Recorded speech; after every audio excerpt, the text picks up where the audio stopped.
Hey everybody, welcome back to the LuckyDog podcast. This is your host, Elias Roush. This podcast is sponsored by EliasRoushMedia.com, photo, video, digital media production. Today we are discussing The Luckiest Girl Alive. The Luckiest Girl Alive is a 2022 mystery thriller film directed by Mike Barker from a screenplay by Jessica Knoll based on her 2015 novel of the same name. The film stars Mila Kunis, Finn Woodrock, Scoot McNairy, Thomas Barbushka, Jennifer Beals, and Connie Britton.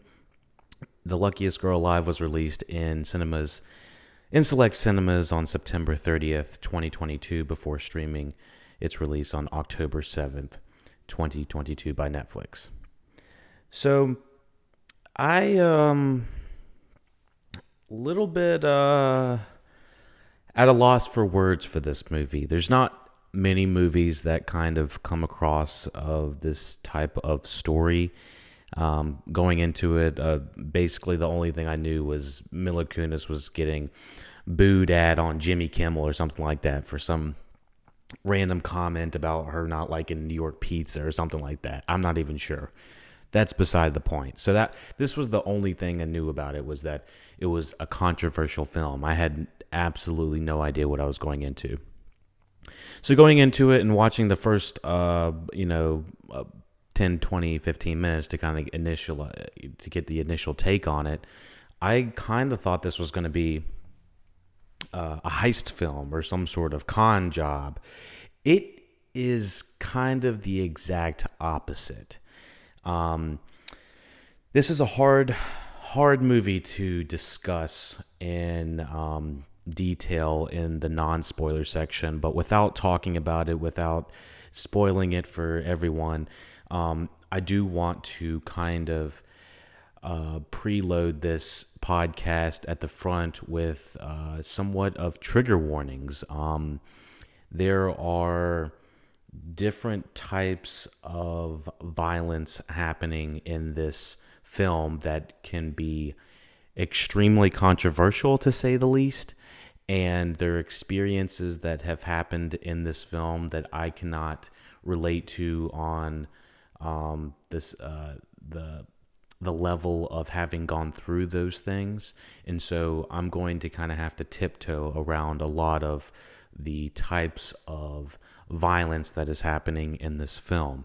It's I can be a little bit more specific about it, but just going into it, if you think that this movie might bring up bad feelings or PTSD or something like that, maybe get a little bit more insight on the movie about what you're about to watch, because this is a pretty brutal movie. I was kind of looking at the poster and thinking about Mila Kunis's previous work, and I was thinking the entire time, I don't think I've seen her in a movie this dark, and definitely not this controversial. Let me see if there's anything else that I can really go through the background of this movie. The director, maybe this will kind of align some people. The director is Mike Barker. He is a director known for other television series such as The Sandman, which was on Netflix as well. But the types of violence that we're going to get ready to talk about are definitely up the alley of The Handmaid's Tale. And it seems that he's directed a number of episodes between seasons 1 and 5. And so, if you have any idea what The Handmaid's Tale is, it's a very oppressive television show with regards to how they are treating the women in the show.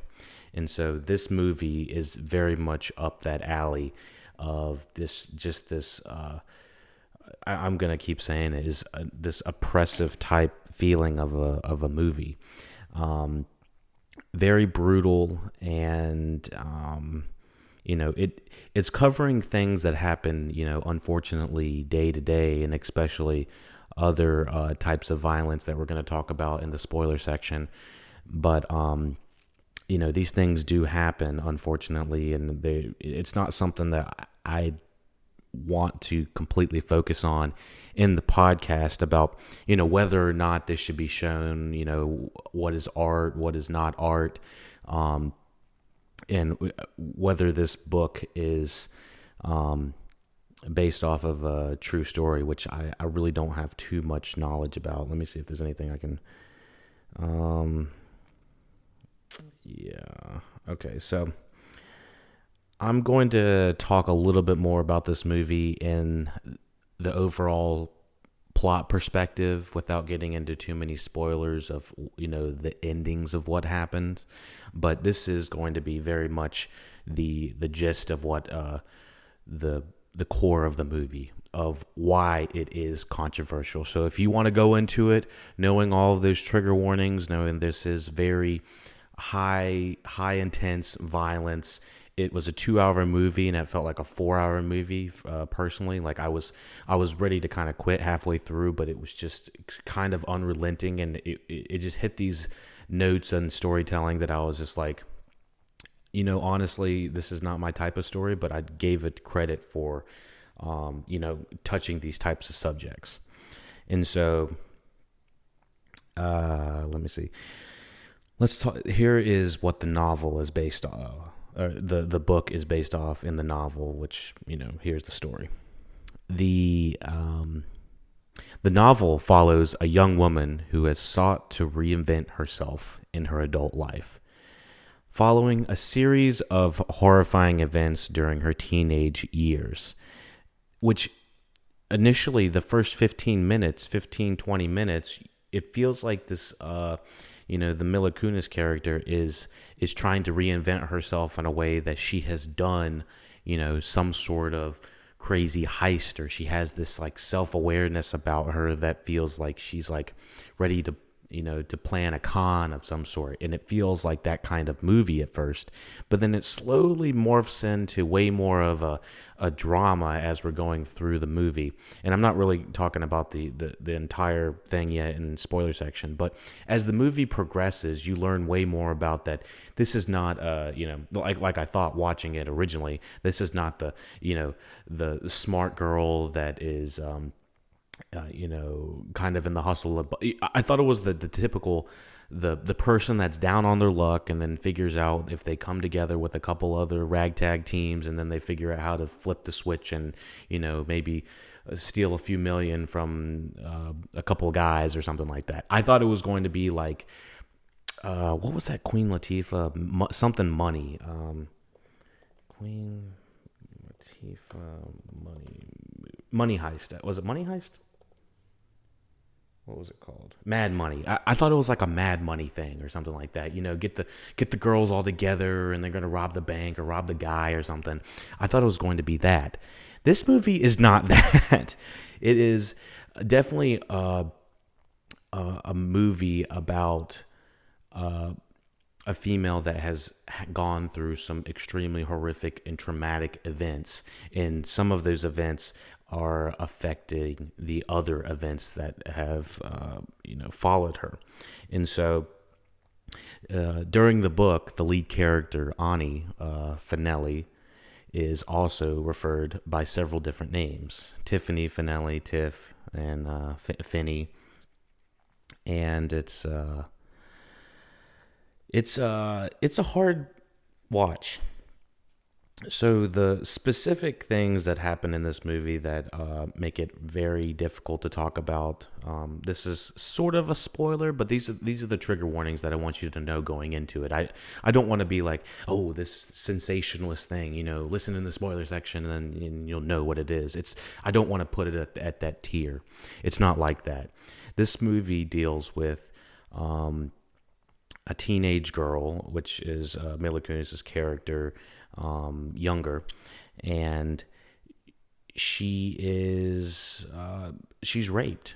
She's technically gang raped by a couple of her quote unquote male friends from high school, and they really aren't her friends, obviously, but it's kind of, the way that it's shot is through a series of flashbacks of you trying to understand why why Mila Kunis's character is the way she is. She kind of comes off as a character of, not like, I feel like uptight's the wrong word, but kind of a little bit more stiff and a little bit more introverted than you would probably expect a girl that to normally look and act like, I guess, would be the regular protocol, I guess you would say there. I know I'm trying to tiptoe around this. I'm not saying like if you look a certain way, you're supposed to act a certain way, but she normally, Mila Kunis comes off as someone that exudes a little bit more confidence than not.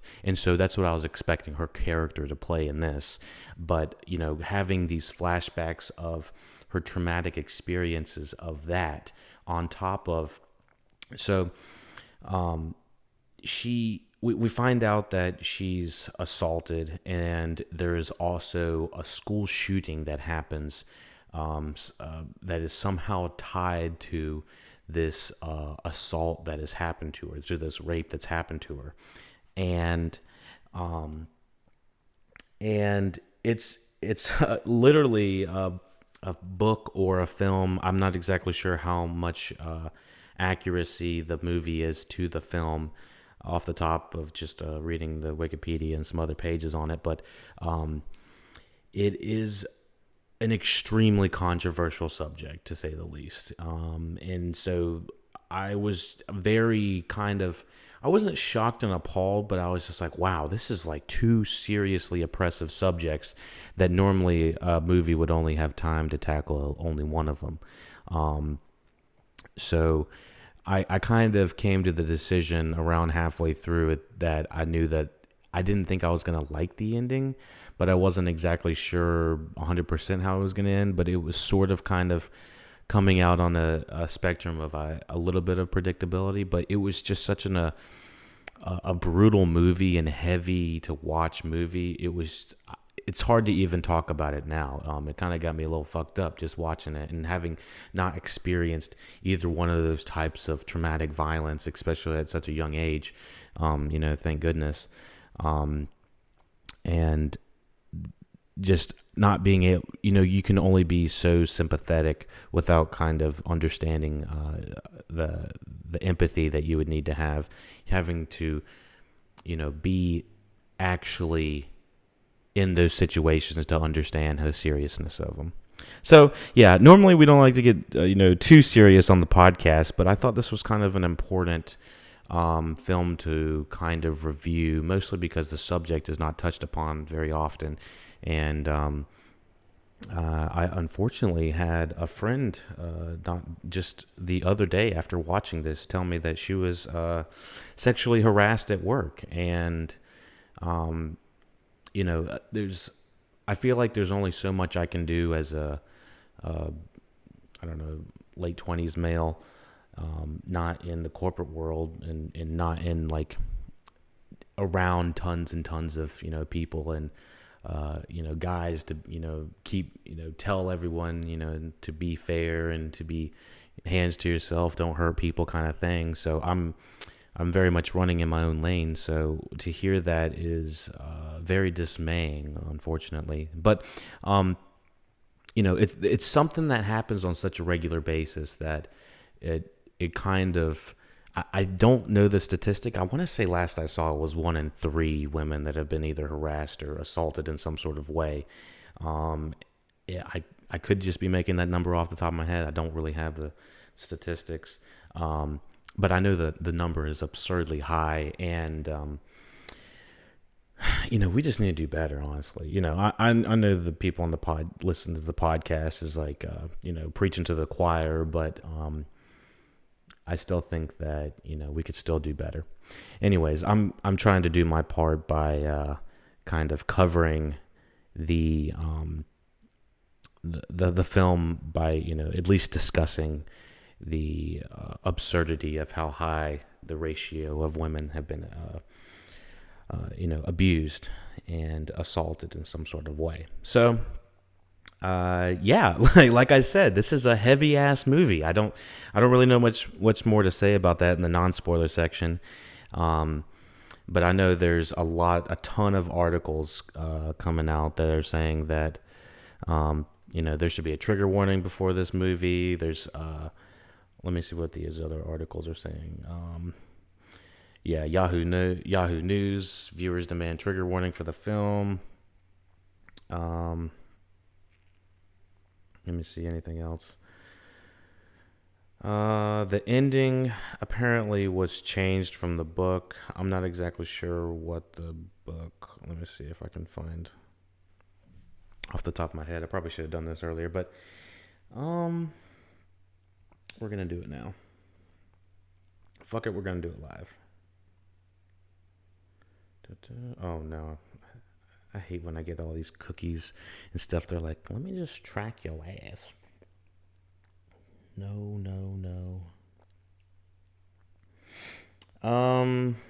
Let me see.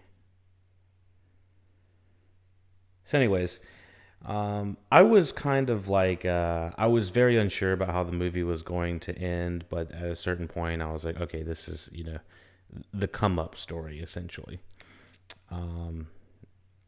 Sort of retribution a little bit, but anyways, let's talk about this movie in the spoiler section. We're gonna hop on in there, and again, for October we're releasing scary movie reviews from like The Nightmare on Elm Street all the way to The Ring.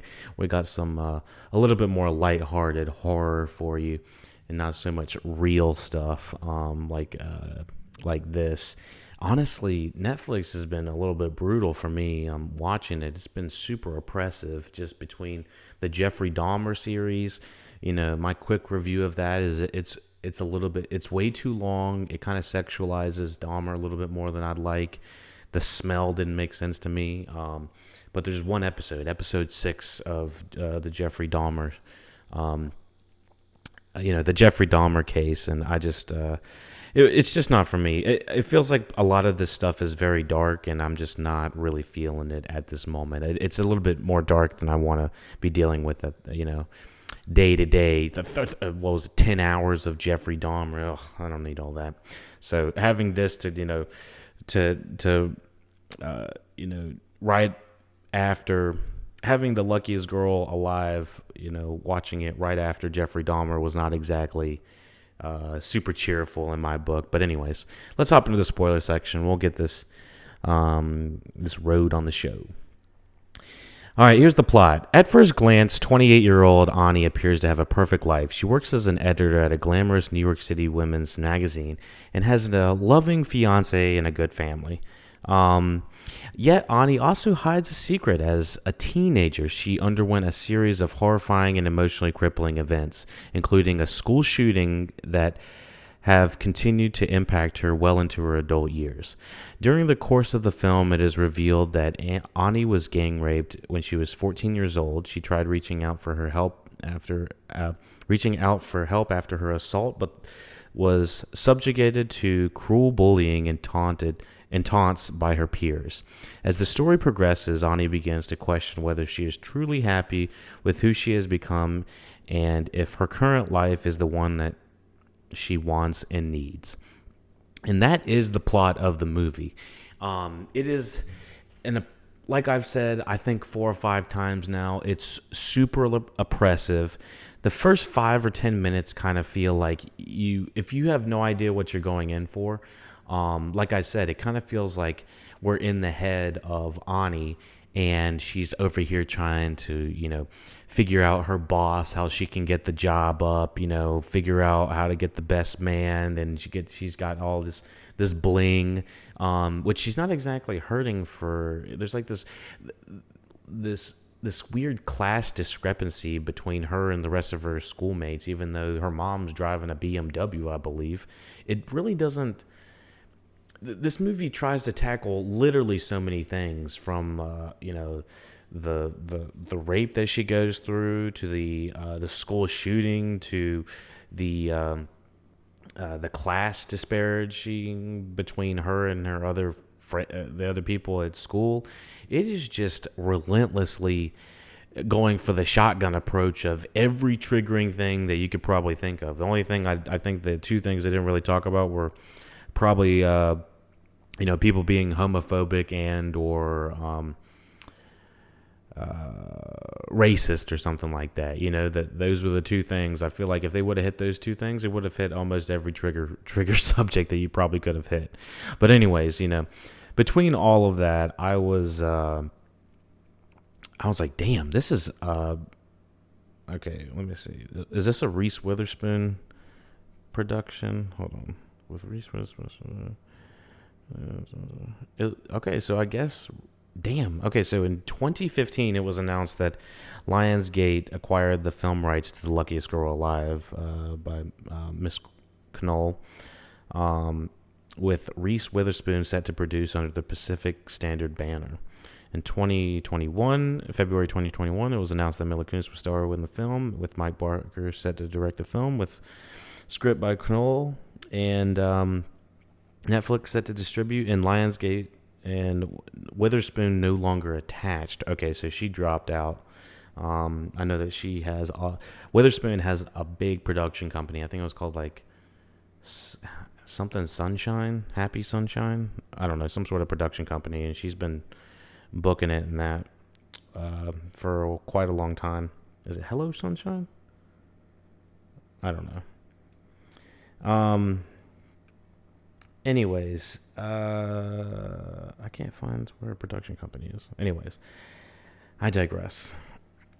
This film, let me tell you what I like about it, and let me tell you what I don't like about it. This just from the perspective of what I got from the strict of the film. It has no bearing on anything else but what I saw in the film. So, anyways, it's very oppressive. I feel like tonally it kind of stays the same the whole way. It's very kind of dark, dreary.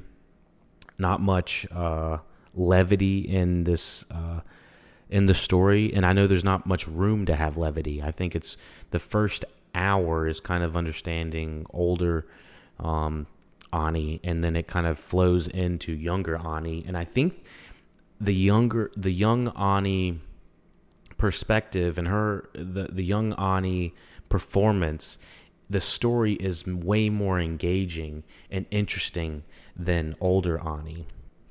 Ironically, I found Mila Kunis's performance, very to the T, as in she doesn't have too much more than just kind of being the saying that she's the victim sounds like it's putting it at her fault, and I don't want to put that, that Mila Kunis's character is the victim. But from the script, she's not allowed to express herself till like maybe the very end, and it feels like she's kind of trying to hide herself from her friends. And I feel like young Ani was given a lot more meat on the bone from the writing perspective. But then there's a point where Mila Kunis's character, Ani, really gets to, kind of unleash and, release her emotions. And I feel like if you would have just done that earlier, it would have been a little bit more interesting of a movie. Because most of the time we're kind of following her, and she's with this guy who just is, he's not obviously a rapist, and he's not obviously assaulting her, but he is just kind of the most blah kind of guy. And basically she's just with this guy, I feel like mostly because he's got money, decent looking, and he's got the family all put together. So it's the white picket fence kind of deal, the everyone gets to go, live in a happy house and a happy home and do whatever at the end. It feels very by the numbers. And I felt like the first hour, I was like, there's no way she's going to end up with this guy. And it feels like till the very end, the very, very end, that she decides, all right, I need to get out of this thing. And it's right after the marriage. And so...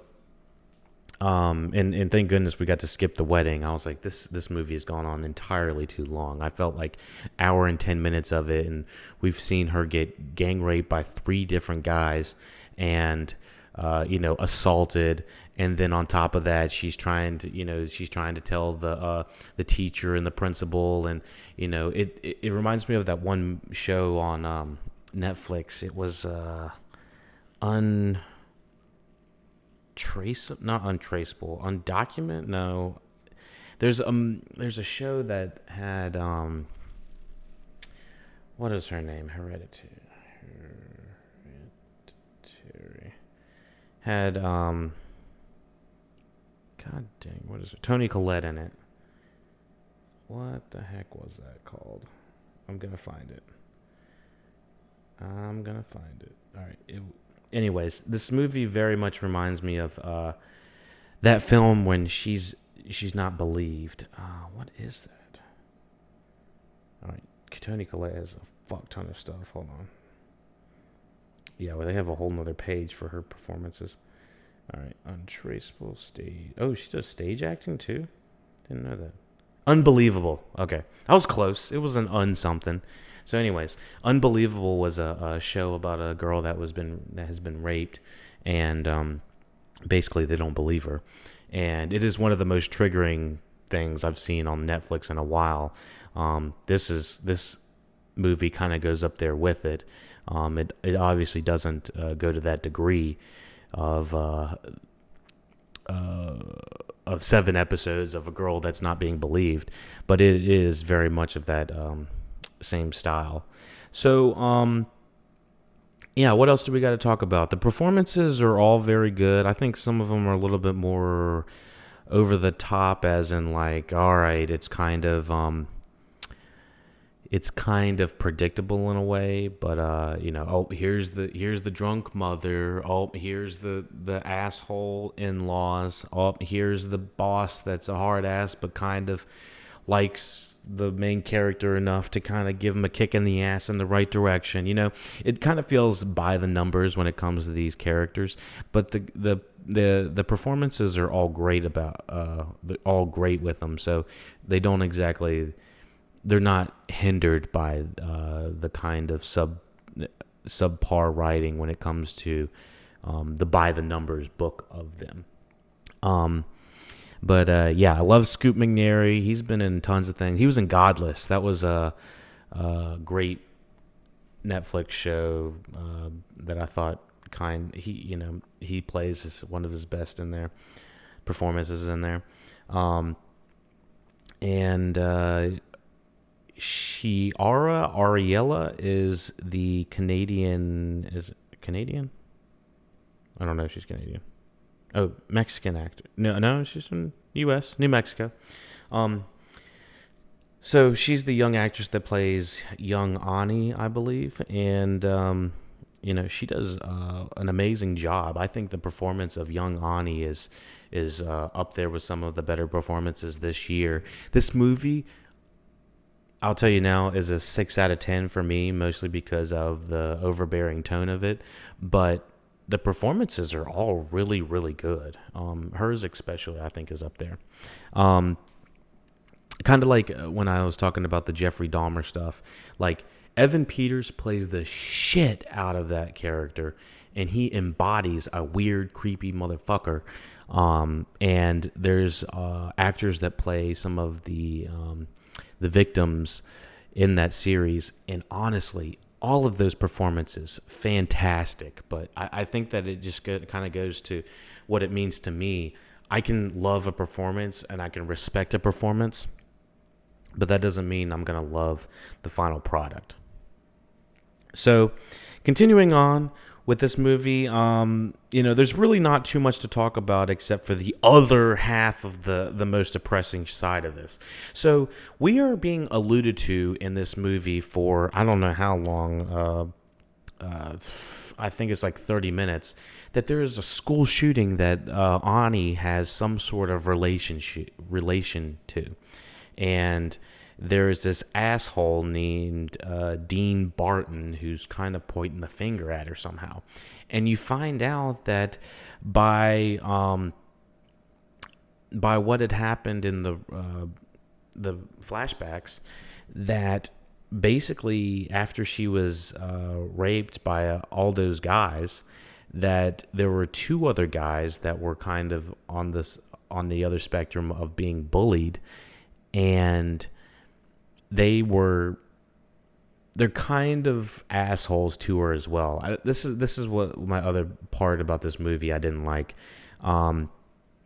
There's two guys that are in her, in her class that, decide to run through the school with a gun and basically shoot a whole bunch of people. And to have a movie, or probably to have a book or anything like that, basically to have any sort of medium that talks about the shooting of kids in a high school is just an extremely difficult topic for people to to discuss. It's a controversial ass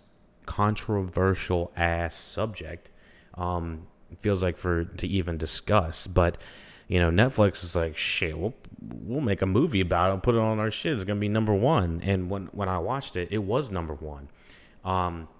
So essentially, these two guys kind of go on a rampage, going through the school, shooting, the kids and stuff like that. And it's just extremely hard to watch. It's heartbreaking. Even the guys, that, assaulted Ani, it's kind of like the guys were going after these students,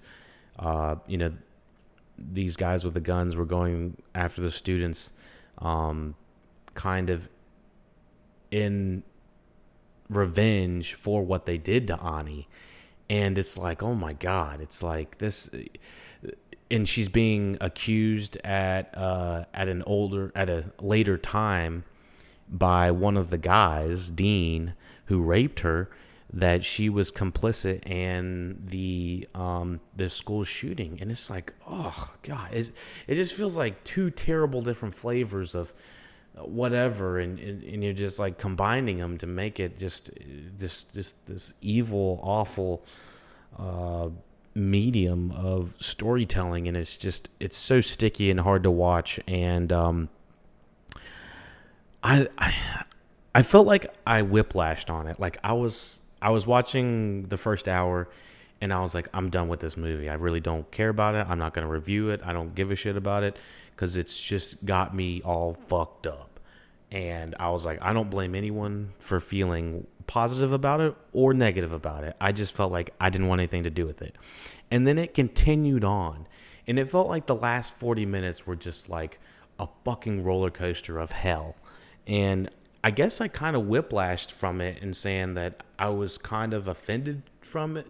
I was a little offended watching it, to like having respect for it by just having the absolute gall to have the I don't know, the culpability of saying like a rape victim had anything to do with the school shooting. It's just like three fucked up things, just everything coming together. And then, at one point, one of her former friends, who is the one of the gunmen, gives her the gun to shoot, one of the guys that raped her. And it's just like, what am I doing? Am I mentally supposed to root for her at that point? It's just like, let's just have like the most evil, heinous things that these characters have to do. And I was, I feel like I'm fucked up just talking about it. Like it's hard to even talk about for me.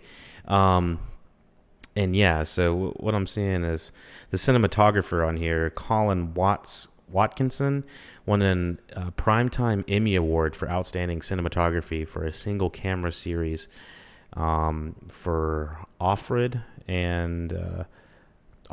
the pilot episode of The Handmaid's Tale. Okay, so this is, the cinematography definitely felt like very purposeful, and it felt very confident, and, I appreciated it, but this was just a very hard watch. And it's super controversial. Like I said, like you've heard everything that I really have to say about this film. There's no right or wrong. It's just kind of fucked. I'm sure some people are going to be like, she was totally justified. Other people are going to be like, I can't believe they would even think that she's justified. I'm really not here to say whether she is or not. I'm just kind of here to, to pass on the pass on the story knowledge, and for people to be kind of informed about what they're going into and what to kind of expect. But yeah, this was a tough watch, everyone. This was a tough one, but I'm glad we got a somewhat I hope insightful review, and I hope that people kind of take it to heart that this is a tough watch, and it's definitely not for everybody. I'll say that. But like I said, it's about a 6 out of 10. I'm seeing about a 6.4 out of 10 for most people on IMDb, which I could definitely see that.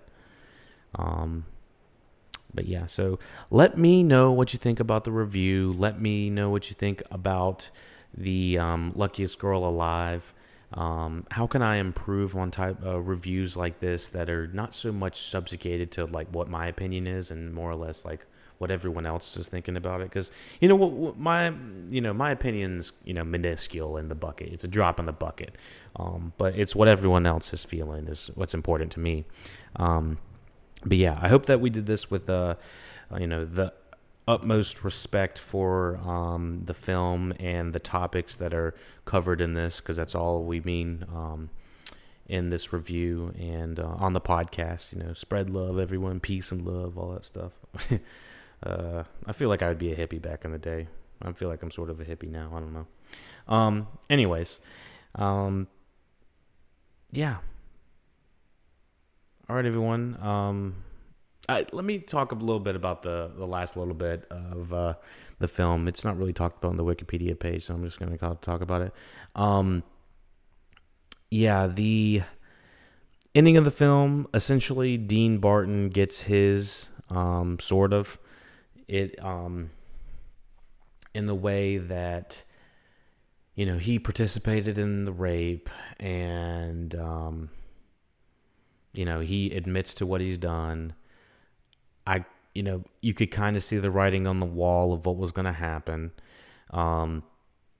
This movie reminds me a lot of, I think his name's Madison Cawthorn. Is that his name? From Appalachian State? Is that what it is? Madison. Yeah, Madison Cawthorn. Wasn't he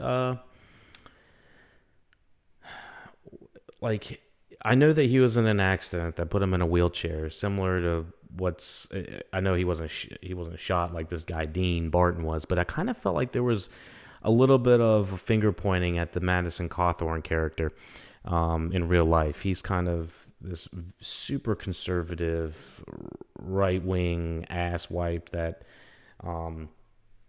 honestly I could give a shit about. But he's kind of that same nature.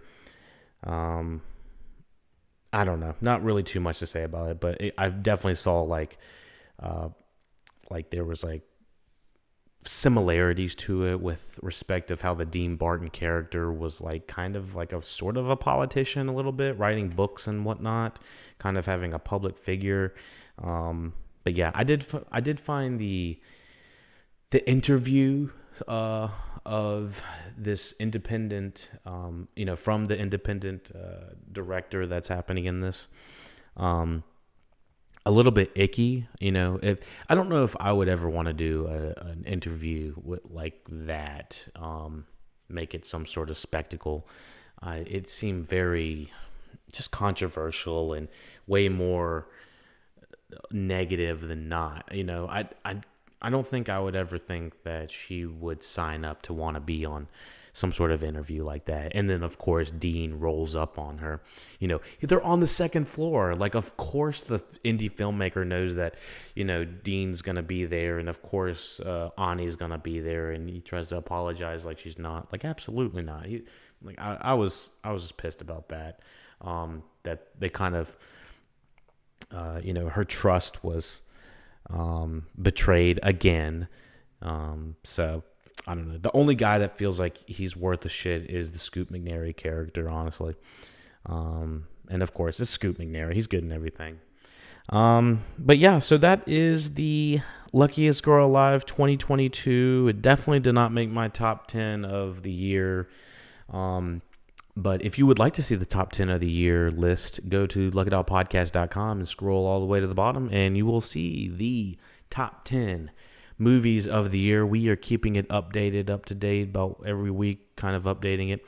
If you want to know what our top 10 movies are, that is the best place to go until we have the top 10 movies of 2022 announced at the end of the year. It's one of my favorite videos to do, kind of to make sure everyone's in the loop and knowing all the hot recommendations of the, I don't know, I think I've seen like 40 or 50 movies this year. So yeah, and some of them I haven't, some of them I have not actually covered. So you'll get some good insight in there as well.